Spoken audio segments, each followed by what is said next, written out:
Dans la nuit du 21 mars 2025, un enquêteur solitaire connu sous le nom de Midwest Ghost Hunter s'est lancé dans une mission qui allait le bouleverser profondément. Son plan était ambitieux. Il voulait explorer non pas un, mais 2 lieux réputés pour être hantés. Le cimetière Riverside et Iron Hill, tous deux imprégnés de légendes et d'histoires de fantômes murmurées depuis des générations. Mais à la fin de la nuit, il ne s'agirait plus seulement de documenter des phénomènes paranormaux, il finirait par fuir devant eux. La vidéo commence au cimetière Riverside, un vaste terrain plongé dans l'obscurité totale, réputé hanté par plusieurs esprits, dont celui d'un chef amérindien et d'un groupe de jeunes filles fantomatiques que l'on entendrait pleurer jusqu'au cœur de la nuit. À peine quelques minutes après son arrivée, il commence à percevoir d'étranges bruits de pas, trop délibérés pour être ceux d'un animal, trop réguliers pour être ignorés. Il passe alors à la vision thermique et repère une silhouette glaciale debout près d'un arbre.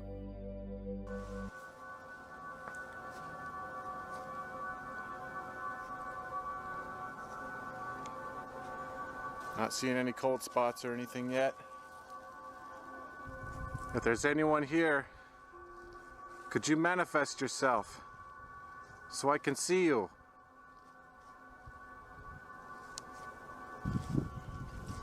Whoa, whoa. There's something over there. There's a cold spot right over there. What the heck is that? If that's you, could you come towards me? Or to the right? No. It just freaking vanished into thin air. Holy crap. Where the hell did it go? It was just right over here. Is there somebody over here? Alors qu'il s'approche, la silhouette disparaît. Il sort son détecteur EMF K2 et, à travers une série de questions, semble entrer en contact avec 4 esprits. I hope you don't mind. I'm gonna follow you, okay? How many spirits haunt this cemetery? Because it seems like there's a lot of them. Holy moly. Look at all these graves that are out here. I just feel like there are people watching me from everywhere.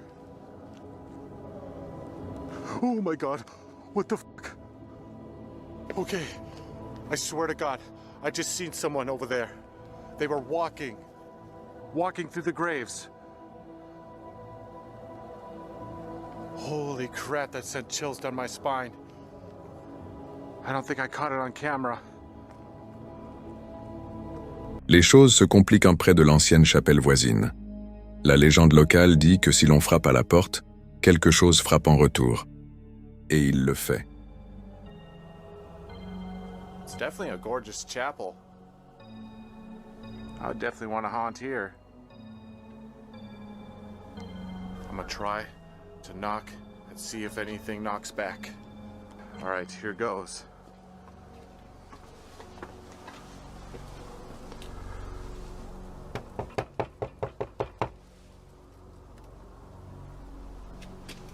Anyone home?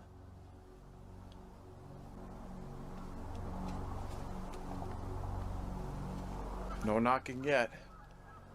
I'm gonna try it again. A little louder.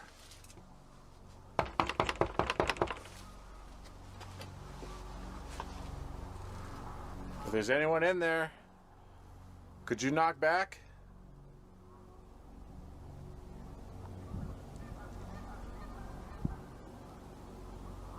All right, I'm gonna try it one more time.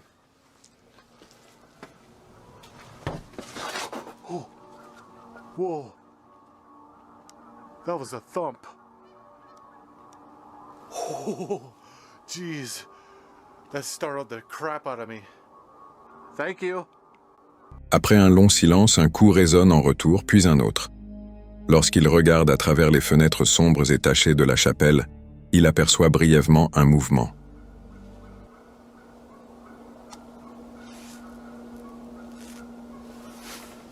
hear like faint movement in there. Very faint. I don't know if the camera can pick it up. There's somebody in there. No doubt. There's someone in there. If you're in there, could you open one of the doors? Whoa! Something just appeared in the window! Holy shit! Oh my god, dude! Something just bolted by, inside, through that window. Dude, it had to have been like a glowing apparition or something, because I'm pretty sure these windows look like they're tinted. So if someone were to peek in there normally, you wouldn't see it. Oh. Puis il y a l'arbre rituel, là où le fantôme du chef amérindien est censé apparaître. À mesure qu'il s'approche du tronc ancien couvert de mousse, l'atmosphère devient de plus en plus oppressante. Des voix murmurent autour de lui, incompréhensibles, non en anglais. Des pommes de pin sont lancées dans sa direction. À un moment donné, il est même frappé par quelque chose d'invisible. Lorsqu'il aperçoit ce qui semble être une paire d'yeux brillants dans l'obscurité, il sait qu'il est temps de partir. S'excusant à voix haute auprès des esprits, il recule et se dirige vers son prochain endroit. C'est ici que la nuit prend un tournant encore plus sombre. La légende d'Iron Hill est brutale. Dans les années 1920, un train transportant des orphelins a déraillé et explosé en flammes. Plus de 20 enfants sont morts, et leurs corps seraient toujours enfouis sous la colline. On dit que l'on peut entendre leurs cris, que des poupées apparaissent dans les bois lors des nuits de pleine lune, que la petite fille en robe blanche court toujours le long des rails. Il ne faut pas longtemps avant que des événements étranges ne recommencent. Il entend des branches se briser, suivies de quelque chose de jeté, puis d'autres objets volent depuis les ombres. Lorsqu'il enquête, il trouve un clou de chemin de fer, lancé précisément à l'endroit où il se tenait quelques instants plus tôt. Puis il entend des voix enfantines dans les bois, des rires, des murmures, des pas. Mais les moments les plus perturbants surviennent lorsqu'il commence à trouver des poupées. What the hell is that? Whoa, whoa, whoa. Wait a minute. Oh my god. It's a freaking doll laying out here. Where the hell did this thing come from? It's like a bunny rabbit. A bunny man. What the hell is that? There's like these black marks all over it.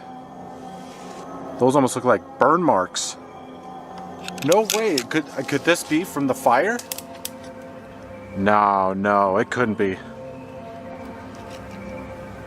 Did you just lead me to this bunny rabbit doll here? Was this your doll? I can't believe what I'm seeing here. I just can't get over like these burn marks. Look, there's one right there too. Le premier objet est une poupée de lapin brûlée et défigurée, posée au sommet de la colline. Puis une deuxième, pendue à un arbre, noircie et fondue. Et enfin, une troisième, son visage entièrement brûlé, simplement posé au sol, comme si elle avait toujours été là. Chaque fois qu'il demande un signe, quelque chose se produit. Une poupée tombe même de sa branche au moment où il défie l'esprit de la déplacer. Il aperçoit des figures ombreuses se faufiler entre les arbres. Ces photos se remplissent d'apparitions brumeuses qui disparaissent aussi vite qu'elles apparaissent.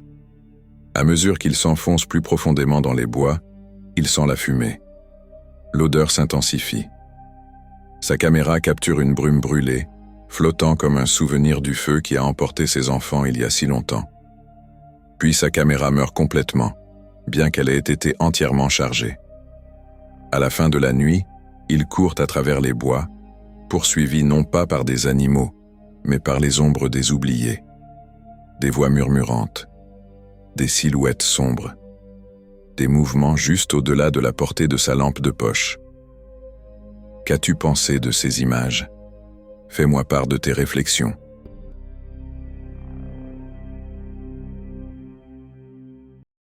Voici notre pêcheur Anderson Guides, un passionné qui partageait ses expéditions de pêche, emmenant les spectateurs dans des voyages immersifs vers des lieux reculés. À travers ses vidéos, il capturait l'excitation de la prise et la beauté paisible de la nature. Grâce à son style de narration enthousiaste, il captivait son public. Mais un jour, il allait découvrir à quel point ses aventures pouvaient devenir imprévisibles et troublantes. Par une journée calme, Anderson arriva dans un endroit isolé, prêt à vivre une nouvelle aventure de pêche en kayak. Équipé uniquement de son matériel de pêche et de sa caméra, il était impatient de filmer tout ce que les eaux auraient à lui offrir.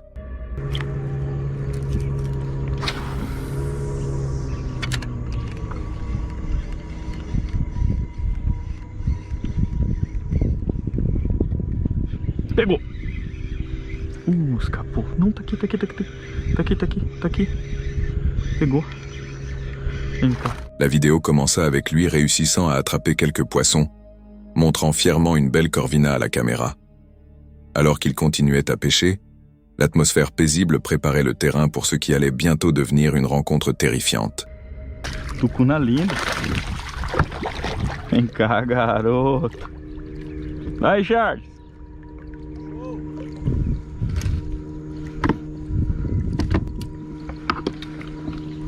Aí, garoto. Olha que lindo. Lindo. Vamos soltar esse cara. Ó, rapaz. Que linda, cara. Corvina. Olha aí. Ah, garoto. Olha aí, ó. Linda corvina. Vem cá. Aí, ó. Olha aí que lindo. Isso é corvina, parece um peixe do mar. Il commença par attraper plusieurs poissons, en relâchant soigneusement certains dans l'eau tout en admirant leur beauté. Il s'exclama sur leur magnificence, montrant clairement qu'il savourait son excursion de pêche réussie. Garoto! lindo. Aí. Bom que com anzol inline é fácil de soltar. Ó. E ainda amassou o anzolzinho. Mas veio. Vai embora. Vem cá, garoto. Aí, ó.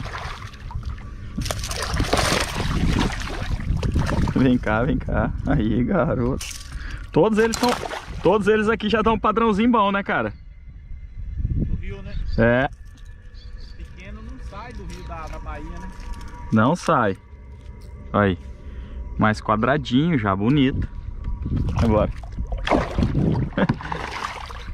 Sans aucun signe avant-coureur, il continua à pêcher dans les eaux peu profondes, totalement inconscient de ce qui se cachait sous la surface. Mais alors, quelque chose d'inattendu se produisit. Sa ligne se tendit soudainement, avec quelque chose de bien plus puissant que ce à quoi il s'était préparé.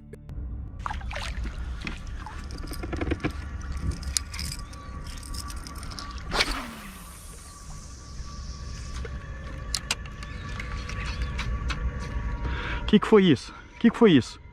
Ué, que foi? Peguei alguma coisa aqui. É um boto, será? Não. Caramba.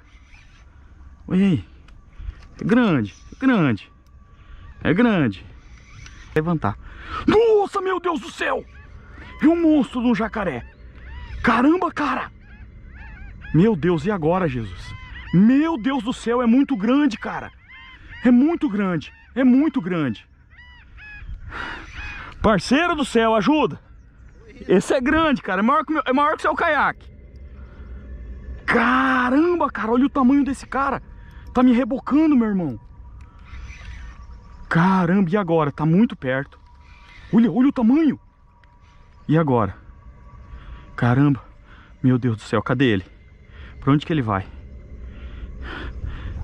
Caramba. Ele tá bem aqui embaixo de mim, cara. Caramba, Charles, ó. Tá indo pro meio? Não sei, ele tá afundando. Pega minhas varas aqui do meu caiaque, cara. Caramba. À ce moment-là, il se rendit compte qu'il avait accroché quelque chose de gigantesque, et la peur s'empara immédiatement de lui. Sa voix trembla, mêlant excitation et terreur, lorsqu'il évoqua la taille de ce qu'il avait attrapé. L'énorme créature commença à créer des bulles sous le kayak, et Anderson se retrouva dans une position précaire. Il répéta, terrifié, que l'animal était juste en dessous de lui. réalisant à quel point il était vulnérable dans son petit kayak. La taille de la créature était stupéfiante. Il nota, incrédule, que sa taille était comparable à celle du kayak. Meu Deus do céu. Caramba, meu irmão. Caramba, meu irmão. Caramba. Olha o tanto de bolha. Nossa, olha o tamanho das bolhas, cara. Olha de bolha. Olha só. Se liga no tamanho desse cara, velho.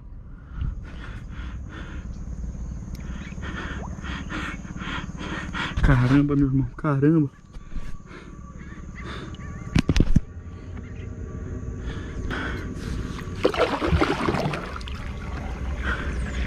É muito monstro, cara. É muito monstro.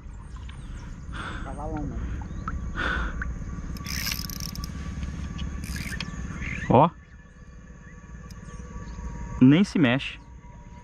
E eu não posso recolher ele muito rápido, porque se ele morder o caiaque, ele me afunda com tudo.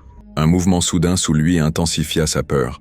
La grande créature était directement sous son kayak, menaçant sa stabilité. Il expliqua, haletant, que la créature avait pris contact avec le kayak, menaçant de le faire sombrer complètement alors qu'il tentait de garder son calme malgré le danger.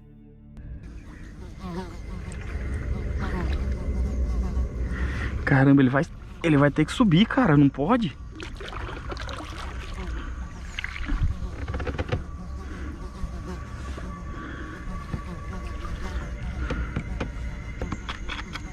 Onde ele tá? Ele tá bem aqui, ó, acabou a cabeça dele. Olha, você viu? O rabo dele é muito grande, cara, porque ele tá lá no fundo.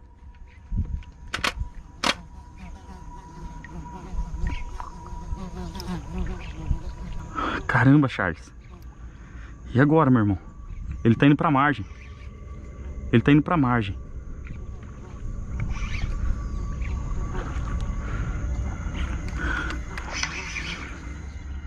Au fil du temps, la situation du pêcheur devint de plus en plus tendue.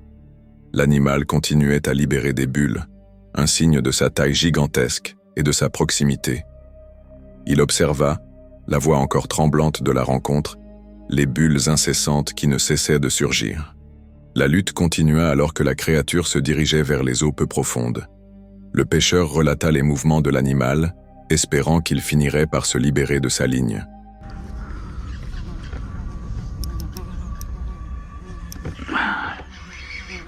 E agora? Não, muito perto não. Não posso ficar muito perto dele não. Olha lá, ó. Agora ele começou a puxar pra baixo ainda, ó. Ó. Caramba, ó. Ó. Nem se mexe. Nem se mexe. Parece que esse torque que eu tô dando não tá fazendo nem cócega no bicho. É muito grande, cara. Isso aí que pra nós é como se a gente estivesse palitando os dentes dele.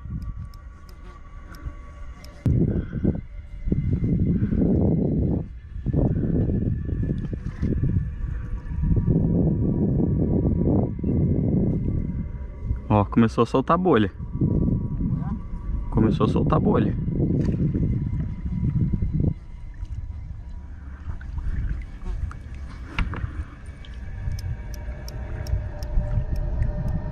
Malgré ses tentatives pour remonter la ligne, l'animal restait fermement accroché. Il expliqua qu'il allumait et éteignait la caméra pour économiser la batterie, indiquant que la lutte durait déjà depuis un certain temps.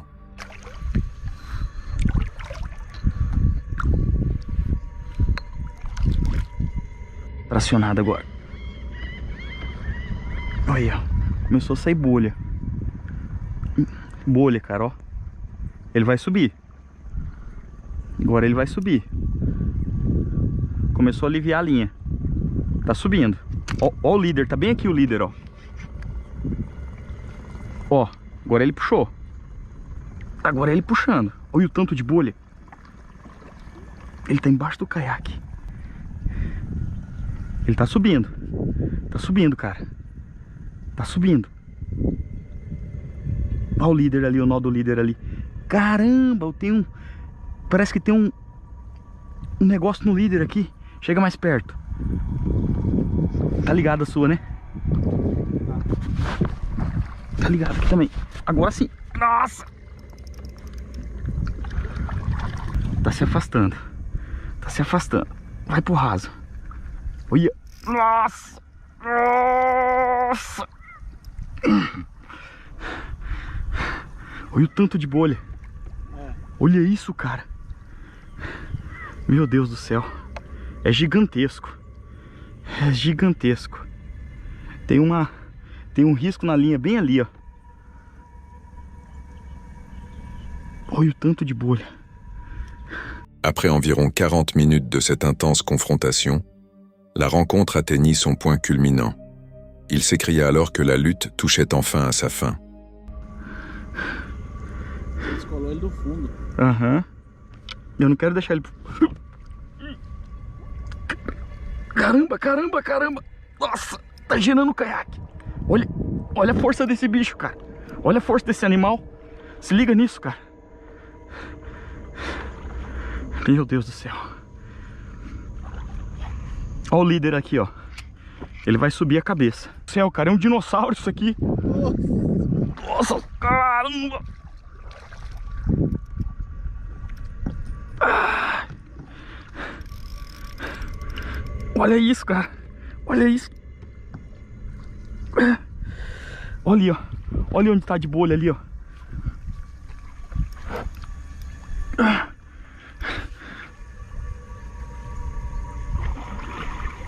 Não consigo subir mais a vara. Só que agora ele colou de novo, né? Acho que não. Não, ele tá flutuando ainda? Tá. Então você vai ter que manter pressionado. Caramba, cara. Segundo, Ah, tá, sim. Tá gravando. Caramba, meu. Essa varinha aqui, ó, é do Silvano. Silvano Varas Custom. Não aguenta? Hã? Fala pra mim. Ah, o jeito que ela tá aí. Esse molinete é 2.500. Acho que ele tá grudado no fundo. Tá não.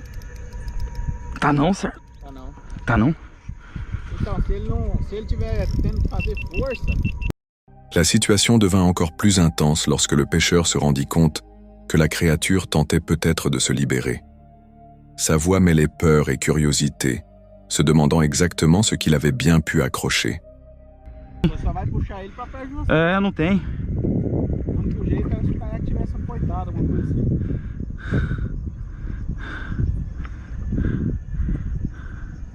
Encrenca, hein? Encrenco. Olha o tanto de bolha que ele tá soltando aqui.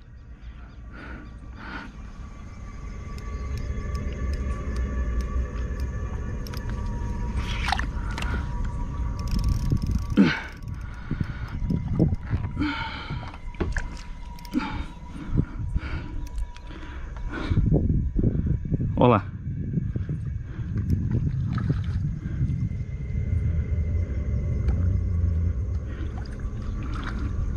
Ele tá bem perto, cara. Tá com o líder aí? Não. Ele conseguiu tomar um pouco de linha. Ó, isso aqui tudo eu puxando ele.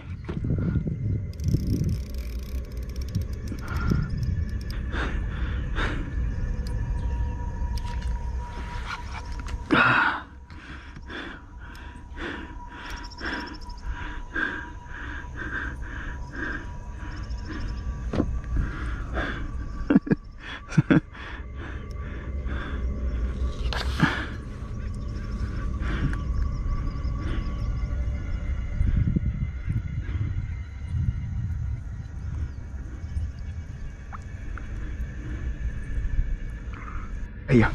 Tá soltando bolha. Tá soltando bolha, galera. Eu tô... Finalement, l'appât se cassa en deux, permettant à la créature de s'échapper. Il expliqua, montrant l'appât endommagé à la caméra. Bien qu'il ait perdu une partie de son matériel, il était clairement soulagé que la rencontre se soit terminée sans autre incident.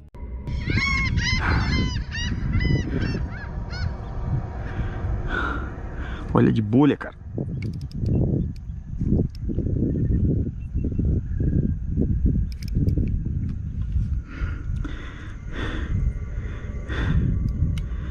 Tá afrouxando. Ó. Ó. Vai tomar. Vai levar. Tá levando. Tá levando. Tá levando. Arrebentou. Arrebentou. Olha ele ali, ó. Olha ele ali, ó. Só veio pra tirar sarro e soltou minha isca. partiu no meio, cara. Partiu no meio. Olha o tamanho da criança. Ele vai sair do seco, hein? Foi não. Caramba, ó, partiu a isca no meio. Caramba, meu. Olha. Olha o estrago da isca. Esmagou ela todinha. E partiu do meio. Olha aí lá, ó as bolhas dele lá, ó. Olha ele ali, ó. Olha lá. Será que ele vai sair no seco? Acho que vai. Olha lá, tá bem ali ele ali, ó. Vamos acompanhar ele, vamos ver se ele vai sair. Se ele vai sair pra fora e vai pro mato. Vamos ver.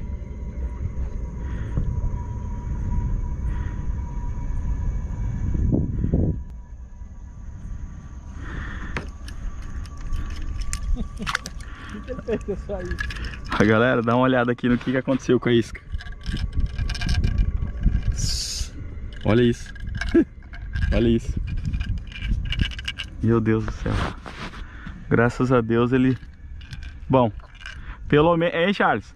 É. Eu não falei que a gente ia levar a nossa isca? É, ué. Hã? Você falou que queria levar, né? Né? Mas ele falou, não, então nós vamos dividir. Um pedacinho lá, né? Ele ficou com um pedacinho. Rapaz do céu. Anderson conclut sa vidéo avec un sentiment d'accomplissement, malgré la rencontre effrayante. Il réfléchit, reconnaissant d'avoir survécu à cette épreuve sans mal. Bien que notre pêcheur ait terminé son voyage sain et sauf, une question troublante demeurait. Quelle était exactement cette créature massive? Était-ce un alligator ou un crocodile, comme il semblait le suggérer, ou peut-être un autre prédateur aquatique gigantesque? Le mystère de cette rencontre reste partiellement non résolu, bien que les bulles et le comportement laissent penser qu'il s'agissait probablement d'un grand prédateur reptilien. Les esprits peuvent être dérangeants, mais au moins, ils ne peuvent pas causer de dommages physiques. Les animaux sauvages, en revanche, peuvent être bien plus dangereux, en particulier les prédateurs au sommet de la chaîne alimentaire dans leur habitat naturel. Heureusement, notre pêcheur n'a pas eu à apprendre cette leçon de manière difficile. Sa nervosité maîtrisée et son approche prudente lui ont permis de rester en sécurité tout au long de la rencontre. Une chose est sûre, il réfléchira probablement à 2 fois avant de pêcher seul dans ces eaux à l'avenir.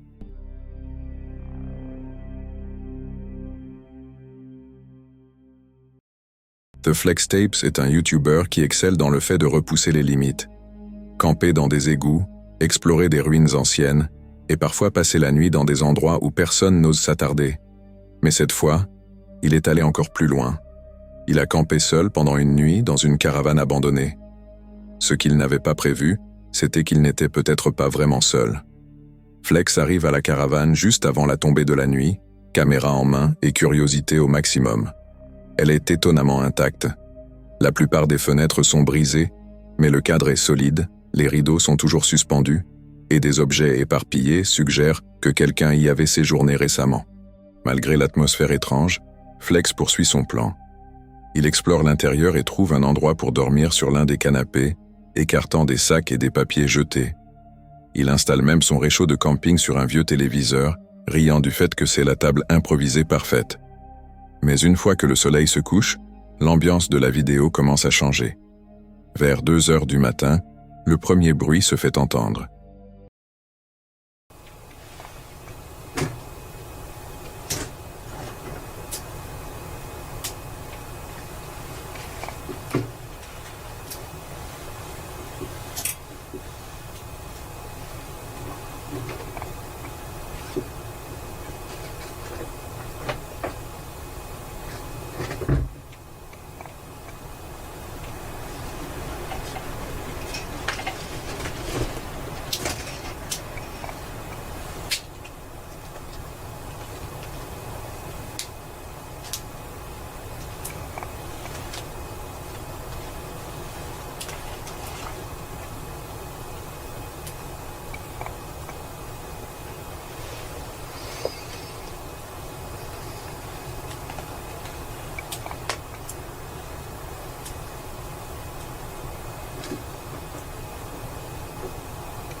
un léger déplacement, puis un mouvement provenant de l'intérieur même de la caravane. Flex, à moitié endormi, reste figé, incertain s'il entend réellement des bruits, mais les sons continuent. Quelque chose ou quelqu'un fouille dans les débris à l'intérieur. Il ne parle pas. Il retient à peine sa respiration. La caméra capte des craquements discrets, du plastique qui se déplace et ce qui semble être un objet traîné. Toujours allongé, Flex continue d'enregistrer, espérant capturer ce qui se déplace à l'intérieur avec lui. Les bruits ne cessent pas. Ils vont et viennent, presque par intervalles. Un silence bref suivi de nouveaux mouvements. À un moment donné, un coup sonore le réveille complètement.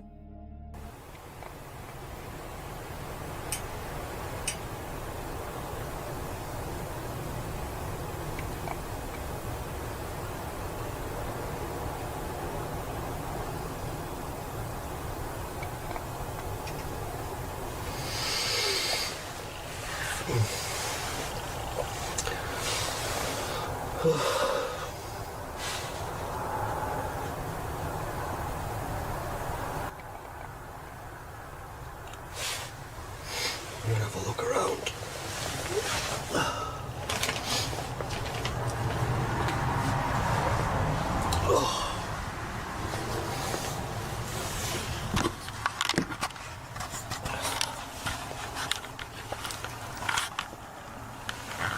Il chuchote rapidement un « tout va bien » à lui-même mais décide d'attendre. Il ne part pas. Finalement, épuisé et à bout d'adrénaline, Flex s'endort dans un sommeil léger et troublé. Mais cela ne dure pas. Aux premières lueurs de l'aube, les bruits reviennent, plus forts cette fois. Quelque chose se renverse près de lui. Un faible bruit de pas est suivi de ce qu'il décrit plus tard comme des fouilles, comme quelqu'un fouillant dans des sacs, à quelques pieds seulement de là où il était allongé. Il pense à aller vérifier mais hésite, incertain s'il fait face à un animal, un squatter ou quelque chose de pire. Le lendemain matin, il filme sa brève investigation. L'endroit semble intact, mais il n'y a aucun moyen de savoir ce qui a pu s'y trouver. Aucun signe d'effraction, pas de traces, et aucun des aliments ou équipements ne semble manquer. Mais l'air est plus lourd, comme si la caravane elle-même avait retenu l'attention de la nuit. Flex range silencieusement ses affaires. Pas de conclusion dramatique, pas de course-poursuite, pas de révélation, juste ce sentiment dérangeant qu'il a été observé. Avant de partir, il jette un dernier regard en arrière vers la caravane. Il n'a jamais su qui ou quoi se trouvait là avec lui, et il vaut probablement mieux qu'il ne le sache pas. Qu'as-tu pensé de ces images ? Fais-moi part de tes réflexions.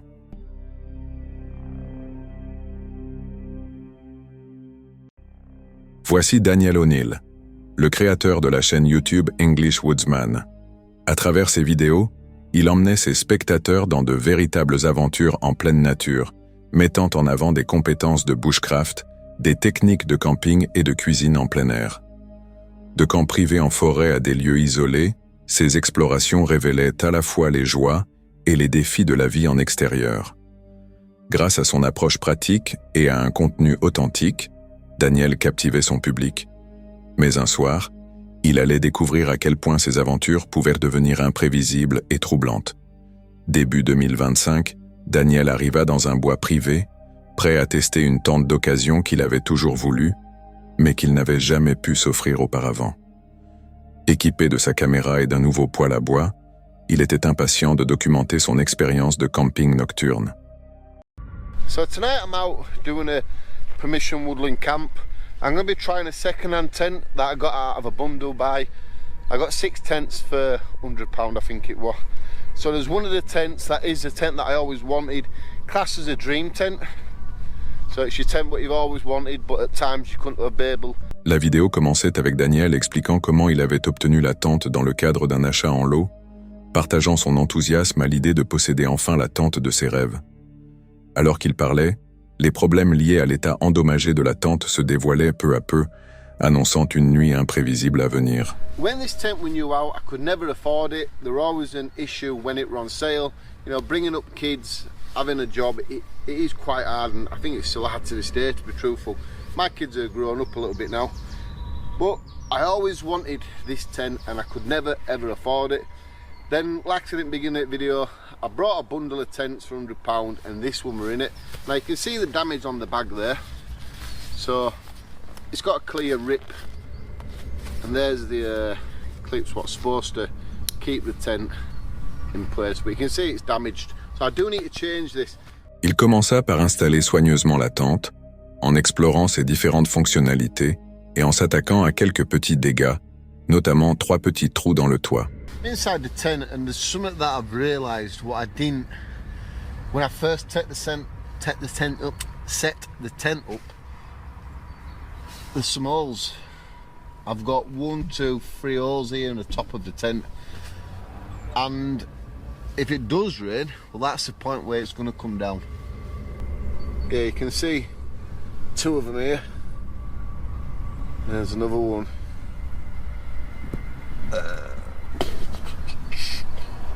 There, oh, you can see all 3 now there, look. Sans trop s'inquiéter à ce stade, il poursuivit l'installation de son camp et commença à préparer son repas du soir. Une fois le camp correctement aménagé, un sentiment de satisfaction l'envahit tandis qu'il cuisinait son sauté de saumon et de poulet, profitant de la tranquillité de la forêt qui l'entourait.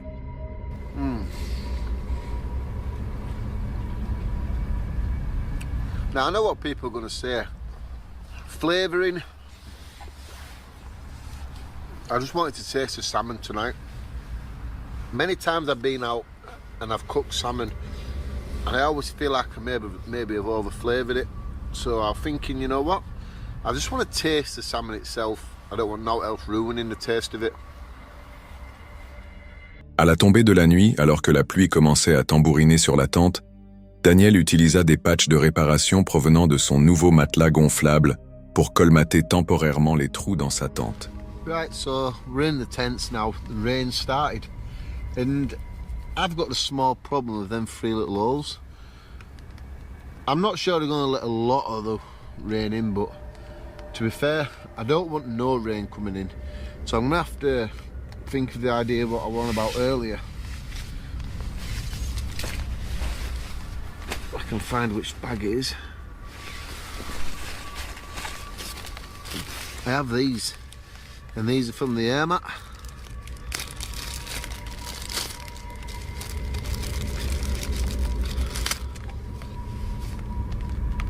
I have 2 of them, and I'm going to have to stick them over the holes. We're getting there. That's patch number 1 done.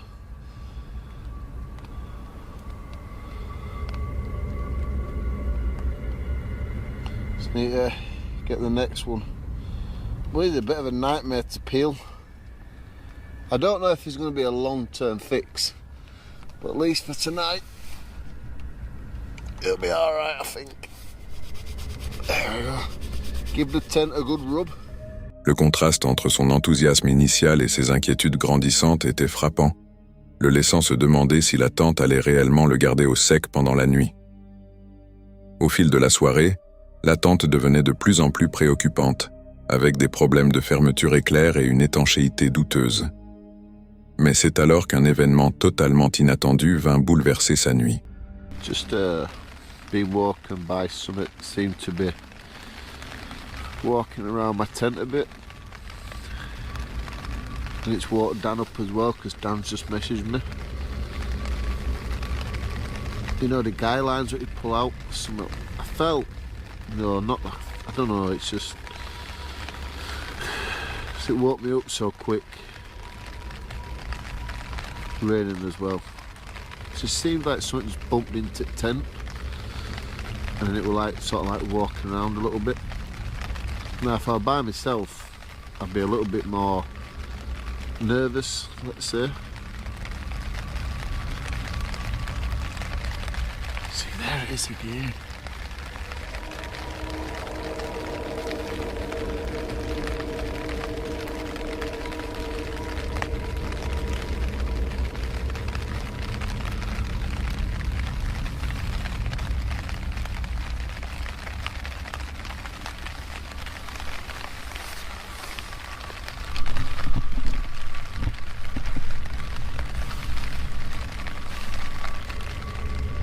une présence étrange à l'extérieur de sa tente se manifesta. Daniel se figea en entendant et en sentant quelque chose bouger autour de lui, quelque chose qui heurta la tente et sembla tourner un moment autour, produisant des bruits qui le réveillèrent en sursaut. La panique s'empara de lui alors que la réalité angoissante s'imposait. Quelque chose n'allait pas, et identifier la source de cette perturbation ne serait pas aussi simple qu'il l'avait imaginé. La vidéo passa alors brusquement au matin suivant, tandis que Dan se préparait un café, et ce qu'il révéla à ce moment-là aurait glacé le sang de n'importe qui. Well, good morning, people. I don't know what was going on last night outside his tents, but I'm just going to try to forget about it, to be truthful. I'm alive, it was not bad, take it. I don't know, could have just been somebody walking around trying not to disturb us, something like, I don't know, something like that. This tent needs a lot of work to it. The zip's broke now on the door. It's just, it don't feel like it's waterproof. So I'm gonna have to sort the zip out and then really look after it, give it a fab seal, reseal all the seams on the inside. If I want to use it more, I'm gonna have to take care of it. Il expliqua qu'il ne savait pas ce qui s'était passé à l'extérieur de sa tente pendant la nuit, mais qu'il essayait de ne plus y penser. Il reconnut qu'il était en vie et que c'était déjà quelque chose dont il pouvait être reconnaissant. Bien que Daniel ait passé la nuit sain et sauf, une question troublante demeurait. Qu'est-ce qui avait causé ces bruits? Était-ce un animal sauvage ou peut-être une personne? Il se pouvait que ce n'ait été qu'un animal inoffensif de passage, ou bien quelque chose de bien plus inquiétant, quelque chose qui aurait pu mal tourner. Le mystère de cette nuit resta sans réponse. Malgré les soucis avec la tente et l'étrange perturbation, Daniel termina son campement et rentra chez lui sain et sauf. Une chose était certaine, ce séjour en forêt lui avait apporté bien plus qu'un simple test de matériel.